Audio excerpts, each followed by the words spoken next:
வணக்க நண்பர்களே.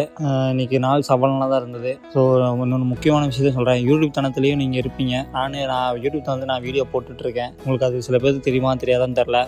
இன்றைக்கோட வீடியோ நாளைக்கு 6 மணிக்கு இதாகிடுச்சு. ஸோ யூடியூப் இணையத்தில் இருக்கிறவங்க என் வாட்ஸ்அப் லிங்க் தரேன், முடிஞ்சால் அதுக்கும் போய் சப்போர்ட் பண்ணுங்கள். அப்புறம் இன்றைக்கி காலை கிழமையில் கொஞ்சம் முடிச்சாச்சு பார்த்தீங்கன்னா. அப்புறம் எங்கள் அம்மானால கொஞ்சம் செடிக்கெலாம் நான் தான் தண்ணி விட்டுருந்தேன். அவங்களுக்கு கொஞ்சம் உயிர் விட்ட வேண்டியதாக இருக்குது. ஸோ உயிர் விட்டுட்டு நீங்கள் எங்கள் அம்மா இல்லாதனால கொஞ்சம் பாத்திரம் நான் விளக்கிட்டு, டிஃபனையும் நான் விளக்கிட்டு, அதுக்கப்புறம் பார்த்தீங்கன்னா எங்கள் சாப்பாடு நீங்கள் செய்யலை. ஸோ சித்தி வீட்டில் தான் லஞ்சு மாதிரி இருந்தது. ஸோ அதை அப்படியே வாங்கிட்டு ஒர்க் கிளம்பியாச்சு. இன்றைக்கி ஒருத்தர் அப்படியே வெளியே மீட் பண்ண வேண்டியது இருந்தது. பசங்களுக்கு கால் பண்ணேன், கொஞ்சம் எல்லோரும் பிஸியாக இருந்தாங்க.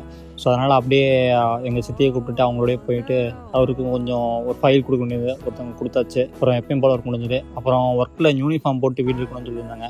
ஸோ அதை முந்தானத்தே வார்னிங் கொடுத்துட்டாங்க. ஸோ அதனால் இப்போ இருந்து இனிமேல் யூனிஃபார்மோட வீடியோ போட மாட்டேன்னு சொல்லியிருந்தேன். அப்புறம் எங்கள் அம்மா சாயந்தரம் வந்துட்டாங்கன்னு சொல்லி கால் பண்ணியிருந்தாங்க. ஸோ எனக்கு அப்போ தான் கொஞ்சம் நிம்மதியாக இருந்தது.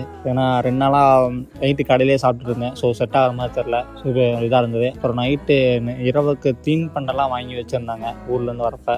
ஸோ அதுவும் சாப்பிட்டேன். கொஞ்சம் நல்லா இருந்தது நண்பர்களே. இதோட இந்த காணொலி முடிச்சுக்கிறேன். கடினமாக இருங்க.